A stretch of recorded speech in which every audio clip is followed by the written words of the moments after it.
ચાલો વિદ્યાર્થી મિત્રો, હવે દોડાઓ ગાડીને ઝીરોથી અને બનો અંગ્રેજીના હીરો. આજે જે હીરો બનવા માટેની જે શરૂઆત કરવા જઈ રહ્યા છીએ તેની અંદર શેની ચર્ચા કરવાના છીએ? તો કે ચર્ચા કરવાના છીએ ડુ, ડઝ અને ડીડ નકાર વાક્ય જે છે તેની ચર્ચા કરવા જઈ રહ્યા છીએ. તો નકાર વાક્યમાં સંપૂર્ણ માહિતી મેળવીશું. કેના દ્વારા? તો કે ડુ વડે બનતું, ડઝ વડે બનતું અને ડીડ વડે.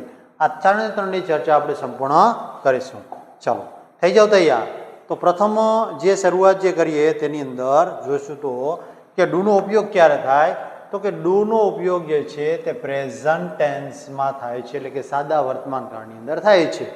તો અહીંયા આઈ, યુ, વી અને ધે આ ચારની સાથે શું વપરાય છે? તો કે ડુ વપરાય છે, આપણને ખ્યાલ છે. બીજું કે કોઈ પણ બહુવચનનું નામ આવે તો તેની સાથે પણ શું વપરાય છે? તો કે ડુ વપરાય છે. ફોર એક્ઝામ્પલ કહીએ કે બોયઝ, તો આ બોયઝ જે છે તે બહુવચન છે તો તેની સાથે શું વપરાશે? તો કે વપરાશે અહીંયા છે તો કે કરતા આવે છે. ત્યાર પછી આવે છે ડુ, પ્લસ આવે છે નોટ. શા માટે? તો વાક્ય નકાર છે. પ્લસ આવે છે ક્રિયાપદો. અહીંયા આવશે બેઝ ફોર્મ. કયો આવશે? બેઝ ફોર્મ એટલે કે મૂળ સ્વરૂપ, એટલે કે મૂળ ક્રિયાપદ. અન્ય શબ્દો અને છેલ્લે પ્રશ્નાર્થ છે. અન્ય શબ્દ હોય તો મૂકવાના છે, નહીં તો છેલ્લે પ્રશ્નાર્થ છે. તો આ પ્રકારની વાક્ય રચના થશે. અહીંયા આપણે જોઈ શકીએ છીએ I do not like tea, મને ચા ગમતી નથી. We do not eat junk food, આપણે જંક ફૂડ ખાતા નથી. પછી I do not watch TV every day, હું દરરોજ ટીવી જોતો નથી. પછી you do not play cricket, તમારે ક્રિકેટ રમવાનું નથી, એટલે કે રમતા નથી. They do not wake up late, તેઓ મોડા ઉઠતા નથી. તો અહીંયા જોઈ શકીએ છીએ કે દરેકની અંદર ડુ વપરાયેલું જોવા મળે છે. શું વપરાયેલું છે? તો કે ડુ જે છે તે નકાર વાક્યની અંદર સાદા વર્તમાન કાળમાં વપરાય છે, પણ કર્તા તરીકે કોણ હોય? તો કે જ્યારે આઈ, વી, યુ અને ધેય હોય ત્યારે. તો આ પ્રમાણેની વાક્ય રચના છે આ શેની? તો કે ડુ. ત્યાર પછી આના વિધાન વાક્ય જે છે તેની અંદર આપણે ગુજરાતીનું અંગ્રેજી વાક્યની ચર્ચા કરીએ તો તેમાં શું છે? તો કે મને ચા ગમતી નથી. તો શું કહીશું? I do not like tea, મને ચા ગમતી નથી, પસંદ નથી. તને ચાલવું ગમતું નથી. તો શું કહીશું અહીંયા? યુ. શું કહીશું? You do not like to walk. આ પ્રમાણે. તેઓને ક્રિકેટ રમવું નથી. તો શું કહીશું? They do not play cricket. ચાલો ત્યાર પછી અમારે પુસ્તક વાંચવું નથી, એટલે કે we do not read a book. ત્યાર પછી મારે સંગીત સાંભળવું નથી. માય એટલે ફરી વખત શું આવશે? આઈ. આઈની સાથે do. I do not hear. શું? તો કે music. I do not hear music, મારે સંગીત સાંભળવું નથી. તો આ વાક્ય જે છે.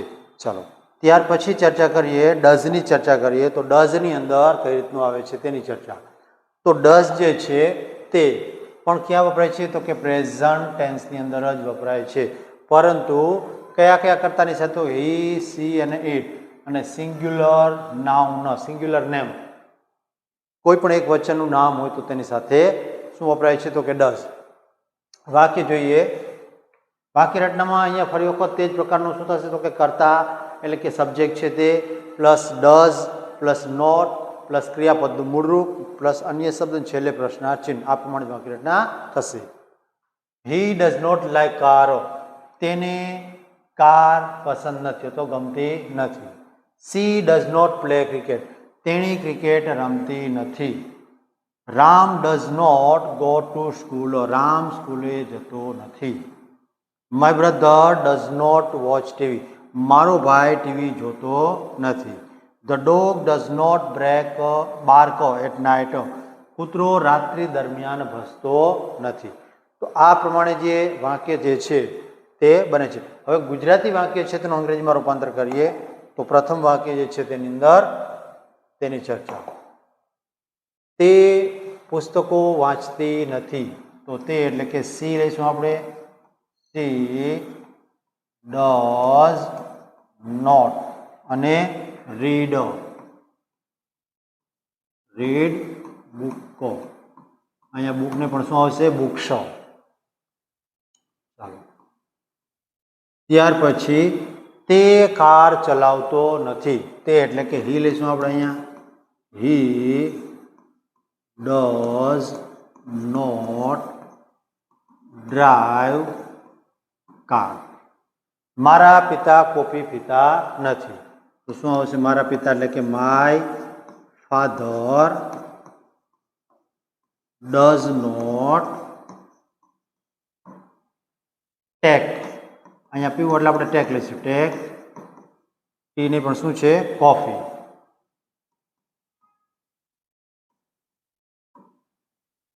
ટેક એટલે લેવું અથવા તો પીવું, અહીંયા અર્થમાં લીધું. અથવા તો ડ્રિંક પણ કહી શકીએ આપણે.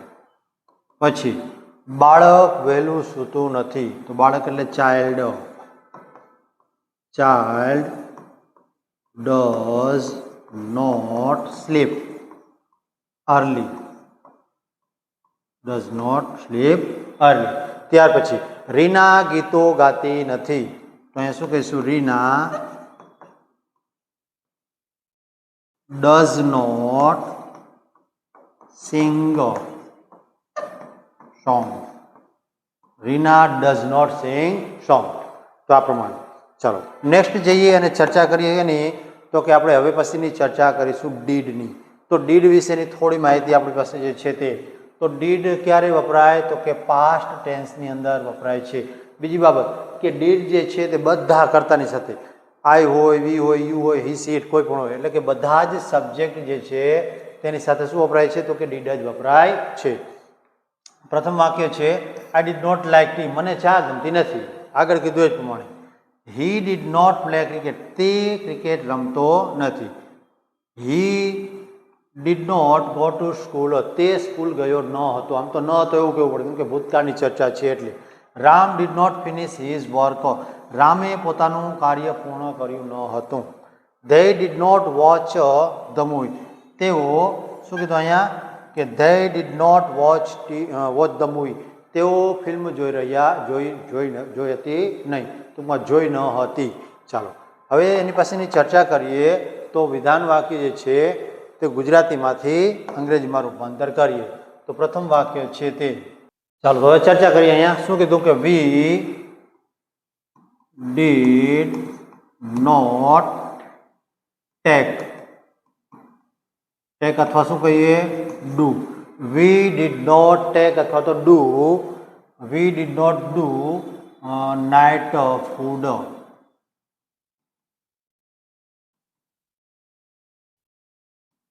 રાત્રિ ભોજન. બરાબર. પછી મારા ભાઈએ કાર ચલાવી નહોતી. તો શું અહીંયા?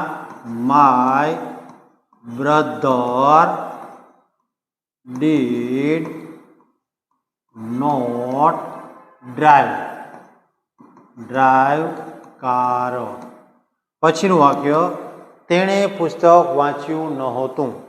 તો શું કહીશું? તેણે એટલે કે he did not read book. પછી શિક્ષક ગઈકાલે આવ્યા નહોતા. Teacher did not come yesterday.